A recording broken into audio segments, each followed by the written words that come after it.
ఆయన మానసిక స్థితి ఎట్లాంటిది అనేది అర్థం చేసుకోవడానికి మనకి ఇవన్నీ ఉపయోగపడతాయి. డెమోక్రసీ గురించి మాట్లాడే ముందు జగన్మోహన్ రెడ్డి గారు 2020లో కడప జిల్లాలో జరిగినటువంటి ఎన్నికలు ఒక్కటే ఎగ్జాంపుల్ తీసుకుందాం.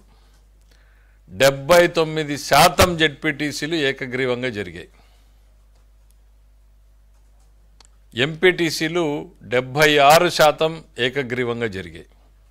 ఓన్లీ కడప జిల్లా, ఆయన జిల్లా గురించే నేను చెప్తున్నాను, రాష్ట్రం గురించి చెప్పట్లా. అది రాష్ట్రం మొత్తం కళ్ళు తెరిచి చూసింది ఆ రోజు ఏం జరిగింది అనేటువంటిది.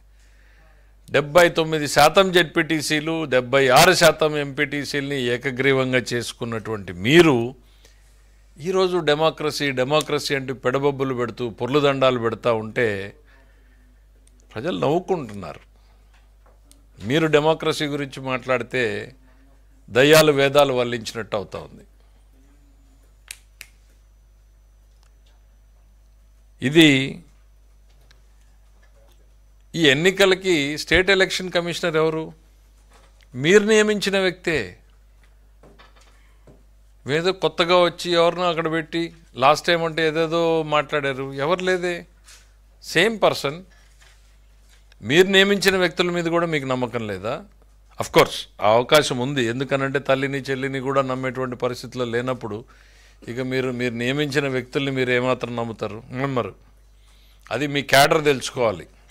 మీరు ఎవరిని నమ్మరు అనేటువంటిది మీ క్యాడరు, మీ లీడర్లు తెలుసుకుంటే మంచిది, వాళ్ళ భవిష్యత్తు అన్న బాగుంటుంది. 30 సంవత్సరాల తర్వాత, దాదాపు 40 సంవత్సరాల తర్వాత పులివెందల్లో డెమోక్రటిక్గా ఎన్నికలు జరిగాయి. దానికి బెస్ట్ ఎగ్జాంపుల్ 11 మంది నామినేషన్లు వేశారు. ఒకరు కాదు, ఇద్దరు కాదు, 11 మంది నామినేషన్లు వేశారు. మీరు నిజంగా ఫోర్స్ చేయాలి అనుకుంటే మీలాగా ఏకగ్రీవం చేసి ఉండొచ్చు, లేదు ఇతరులు వేయకుండా ఆపుండొచ్చు. 11 మంది నామినేషన్లు వేశారు అనంటేనే ఎన్నికలు ఎంత స్వేచ్ఛగా జరుగుతాయన్నటువంటి నమ్మకం కలిగిందో ఆ క్యాండిడేట్లు పోటీ పడ్డం చూస్తేనే అర్థమవుతుంది. మీరు ఇంకా ఏదో మాట్లాడుతూ ఉన్నారు, డీటెయిల్స్ ఇవాళ కడపలో కూర్చుని మా వాళ్ళు అక్కడి నుంచి డీటెయిల్స్తో సహా ప్రెస్ మీట్ పెడుతున్నారు జగన్మోహన్ రెడ్డి గారు చెప్పిన దాని మీద. ఏంటి పోలింగ్ బూతుల్లో ఏజెంట్లే లేరు అని. అంటే ఎంత కాన్ఫ్లిక్టింగ్గా మాట్లాడతారంటే 11 మందికి ఒక్కొక్కరికి ఇద్దరినిచ్చారు ఏజెంట్లు. ఒకరు ఏజెంటు, ఒక రిలీవింగ్ ఏజెంటు ఇస్తే అందరూ బూతుల్లో ఉన్నారు. ఒకటో ఇద్దరు మీ దగ్గర మీ వాళ్ళు ఎవరైనా ఉండకూడదు, ఈ అవమానం చూడలేమని ఏమన్నా వెళ్ళిపోయారా మాకైతే తెలీదు. మీకు ఒక లైవ్ ఇన్సిడెంట్ మీరే చూపించుకున్నారు కదా, పోలింగ్ బూత్లో తెలుగుదేశం మన వైసీపీ ఏజెంట్ మీద దాడి జరుగుతోంది అని. మరి లేని ఏజెంట్ని ఎట్లా కొట్టారు తెలుగుదేశం వాళ్ళు? అతను రిగ్గింగ్ చేయబోతే యథావిధిగా పాత సంస్కృతాయం ప్రకారము అడ్డుకున్నారు అక్కడ ఉన్నటువంటి ప్రజలు. మీరు దాన్ని కూడా కన్వర్ట్ చేసి కొడుతున్నారు అన్నారు. ఇవాళేమో ఏజెంట్లే లేరు అంటున్నారు.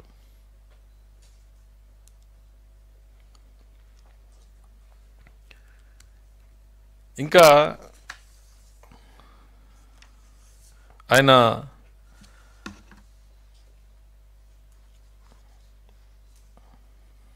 వాళ్ళ పార్టీకి సంబంధించినటువంటి ఒక 2-3 పోలింగ్ బూతుల్లో మాకు నమ్మకం జరగలేదు, ఎన్నికలు సరిగ్గా జరగలేదన్న నమ్మకం అని అంటే వాటికి రీపోలింగ్ కూడా ఇచ్చింది ఎన్నికల కమిషన్.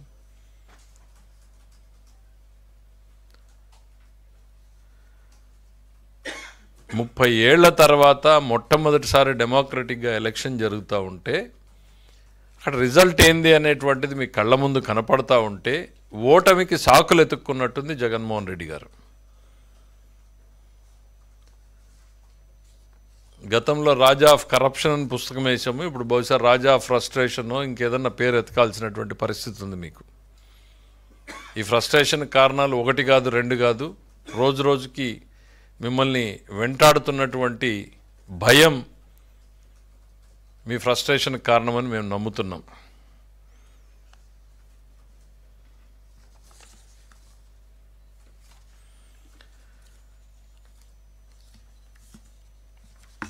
ఆయన 2-3 సంఘటనలు ఏవైనా జరిగితే ఆ సాక్షి పేపర్లో ఎన్నికలు అన్నాక సహజంగా ఉద్రిక్తత అనేటువంటిది గ్రామాల్లో ఉంటుంది. అందులో స్థానిక సంస్థల్లో జరిగేటప్పుడు ఉద్రిక్తతలు గ్రామ స్థాయిలో జరుగుతూ ఉంటాయి. పోలీసులు రెండు పార్టీలకి సంబంధించిన వాళ్ళని చాలా మటుకు అక్కడికి రాకుండా బయట తిరగకుండా వచ్చి ఓటేసి మాత్రమే వెళ్ళిపోయే రకంగా ఏర్పాట్లు చేస్తారు. ఇదేదో ఇవాళ కొత్త కాదు. లోకల్ బాడీ ఎలక్షన్స్లో మోస్ట్ కామన్ థింగ్. దానికోసం అవినాష్ రెడ్డి గారిని తీసుకెళ్తే దానికి ఏదో విపరీతమైన ప్రచారం. కానీ ఒకటి గుర్తుపెట్టుకోండి, రాష్ట్రంలో లా అండ్ ఆర్డర్ లేదంటున్నారు. నిన్నటికి నిన్న చూశారు దేశంలో నంబర్ 2లో ఉందన్నటువంటి రిపోర్ట్ని. మేము నంబర్ 1కి ఎలా వెళ్ళాలా అనేటువంటిది మేము చూస్తూ ఉన్నాం. దానికి బెస్ట్ ఎగ్జాంపుల్ రాష్ట్రంలో లా అండ్ ఆర్డర్ ఉంది అనడానికి బెస్ట్ ఎగ్జాంపుల్ నేను చెప్తా ఉన్నా. దేశంలో అత్యంత ప్రతిష్టాత్మకమైనటువంటి సిబిఐ అవినాష్ రెడ్డిని కనీసం టచ్ చేయలేకపోయింది. ఇవాళ ఒక కానిస్టేబుల్ వెళ్ళి మీరు ప్రివెంటివ్ అరెస్ట్లో ఉన్నారు అని తీసుకురాగలిగాడు. That is the power of the police in this government. Law and order ఒక కానిస్టేబుల్ కూడా నియంత్రించగలడు అనడానికి ఇవాళ కళ్ళ ముందు ఎగ్జాంపుల్. మేము చట్టాన్ని ఇంప్లిమెంట్ చేయడానికి నేను ఏదో ఒక ఇన్సిడెంటు చూసాం. ఒక ఆఫీసర్ చెప్పాడు ఇక్కడ యూనిఫామ్లో ఉన్నానని. అతను గర్వంగా చెప్పుకుంటున్నాడు నేను యూనిఫామ్లో ఉన్నాను. That is the pride this government has given to the police department. మీరు ఆ యూనిఫామ్ విలువను తీసేశారు, వాళ్ళకున్న గౌరవాన్ని తీసేశారు, వాళ్ళకున్నటువంటి ఆత్మవిశ్వాసాన్ని దెబ్బతీశారు.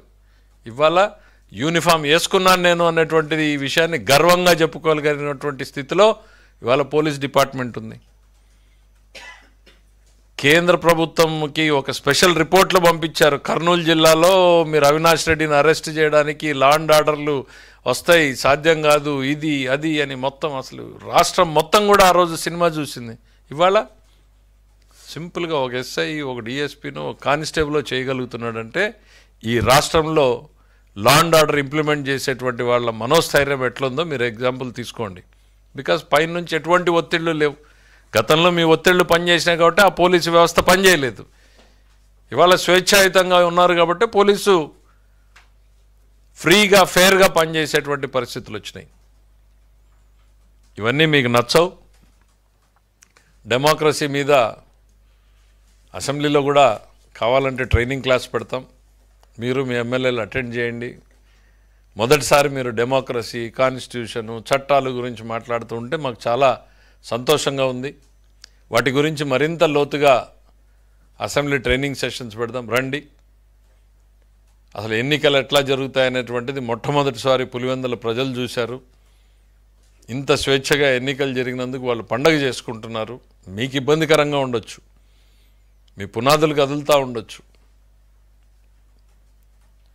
మీరు ఇన్ని సంవత్సరాలుగా అక్కడ భయం అనేటువంటి దాన్ని ఏదైతే నిర్మించారో ఆ భయంని ఇవాళ పోలీసు వ్యవస్థ కావచ్చు, స్వేచ్ఛాయుత ఎన్నికల సంఘం కావచ్చు, ఆ భయాన్ని పారదోలి స్వేచ్ఛాయుతంగా ఎన్నికలు జరిపేటువంటిది వచ్చినప్పుడు భయం మీకు మొదలైంది. ఇప్పుడు ప్రజలకు భయం పోయింది, భయం మీకు మొదలైంది అనేటువంటిది జగన్మోహన్ రెడ్డి గారికి తెలియజేస్తున్నాం. ఇక గత 3 నెలల నుంచి మీ ప్రవర్తన చూస్తూనే ఉన్నాం. ఎంతసేపు ఉన్నా రెచ్చగొట్టాలి, క్యాడర్ని రెచ్చగొట్టడమో, రైతుల్ని రెచ్చగొట్టడమో, ఇట్లా రకరకాలుగా చేస్తూ ఉన్నారు. మీరు పీక్ ఆఫ్ ఫ్రస్ట్రేషన్లో ఉన్నట్టున్నారు. మీరు ప్రజల తరఫున పులివెందల్లో పోయి పనిచేయాలి అనేటువంటిది మర్చిపోయినట్టున్నారు. పులివెందల్లో తక్కువ, బెంగళూరులో ఎక్కువ ఉంటున్నారు. కాబట్టి ఇవాళ ప్రజలు స్వేచ్ఛాయుతంగా తీసుకుని రేపు రాబోతుంది నిర్ణయం యాక్సెప్ట్ చేయండి. రేపు 11 మందిని ఇచ్చారు, దాన్ని ఇంకా మీరు యాక్సెప్ట్ చేయలేదు. ఆ 11 మందికి ఇచ్చినటువంటి తీర్పునే మీరు ఇంకా యాక్సెప్ట్ చేయలేదు. రేపొద్దున వచ్చేటువంటి తీర్పుల్ని కూడా యాక్సెప్ట్ చేయడానికి మానసికంగా సిద్ధపడండి జగన్మోహన్ రెడ్డి గారు. ప్రజలు స్వేచ్ఛగా తీసుకున్న నిర్ణయం ఏమొచ్చినా కూడా డెమోక్రసీలో they are the leaders. Thank you.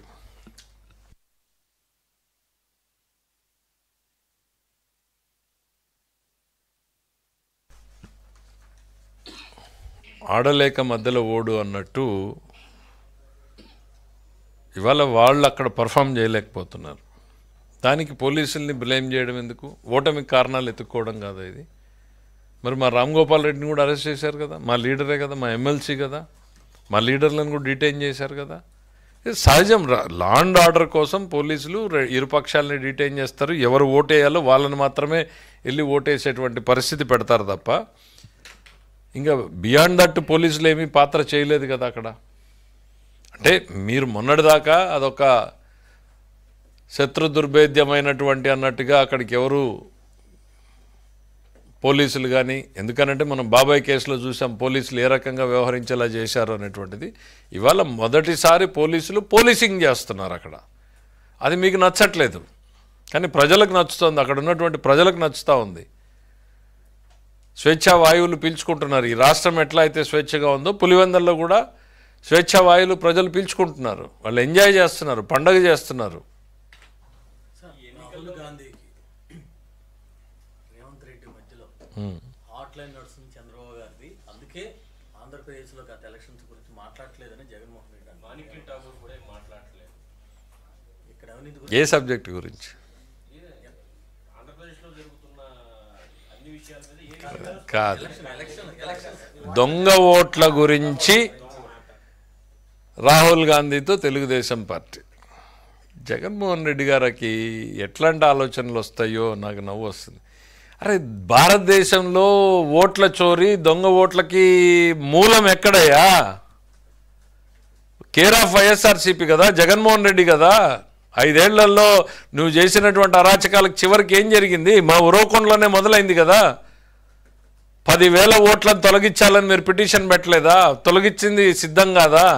దాని మీద సెంట్రల్ గవర్నమెంట్ కేంద్ర ఎన్నికల సంఘం నుంచి ఓ కార్యదర్శి వచ్చి బిఎల్ఓలకు సస్పెండ్ చేసి తర్వాత 2 జెడ్పీసీఈఓలు సస్పెండ్ చేసింది మర్చిపోయారా?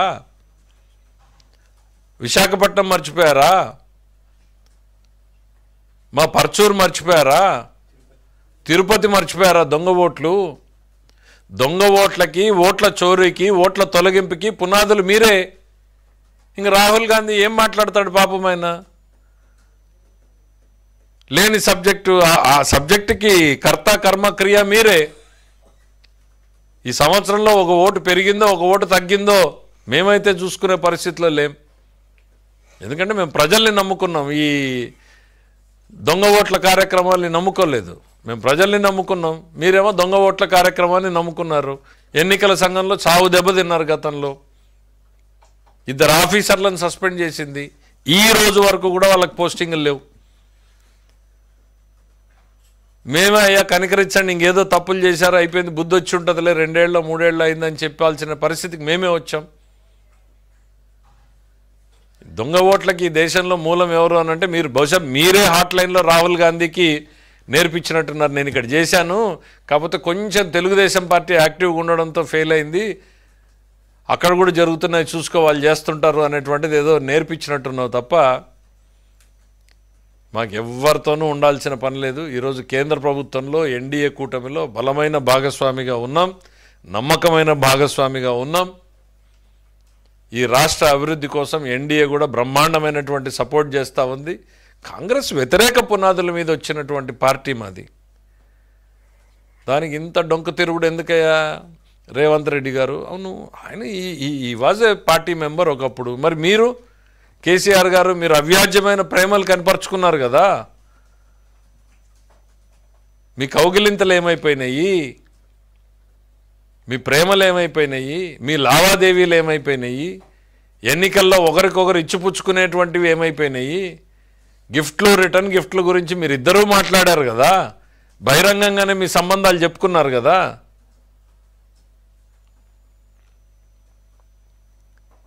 ఇవాళ మాకు ఎటువంటి అవసరం లేదు. చంద్రబాబు నాయుడు గారు is a very tall leader, very tall leader. ఆయనకి జాతీయ స్థాయిలో ఇవాళ ఆయనకున్నటువంటి రికగ్నిషన్ వేరు.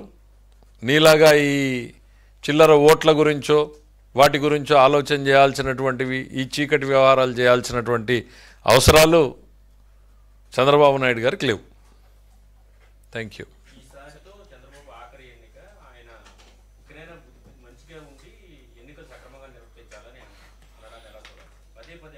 అసలు జగన్మోహన్ రెడ్డి గారు నెక్స్ట్ ఎన్నిక చేస్తాడా? వాళ్ళ పార్టీ అధ్యక్షుడు మారతాడా? ఆయనే పార్టీ అధ్యక్షుడిగా కంటిన్యూ చేస్తాడా? చంద్రబాబు గారికి చివరి ఎన్నికని మాట్లాడుతున్నాడు. డెమోక్రసీలో కంటెస్ట్ చేసే అవకాశం ఉంటుందా? ముందు ఆయన్ని తేల్చుకోమను. మా గురించి మాట్లాడే ముందు తెలుగుదేశం పార్టీ 40 సంవత్సరాల పాటు ఎన్నో ఆటుపోట్లను ఎదుర్కొని నిలబడినటువంటి నాయకుడు చంద్రబాబు నాయుడు. మరో 10 ఏళ్ళు ఖచ్చితంగా ఆయన లీడర్షిప్లోనే ఈ పార్టీ బలంగా ఈ రాష్ట్రంలో ఉంటుంది. ఆయనే ముఖ్యమంత్రిగా ఉంటాడు. అసలు ఎన్నికల్లో కంటెస్ట్ చేయడానికి మీరు అర్హులుగా ఉంటారో లేదో ముందు మీరు తెలుసుకోండి జగన్మోహన్ రెడ్డి గారు.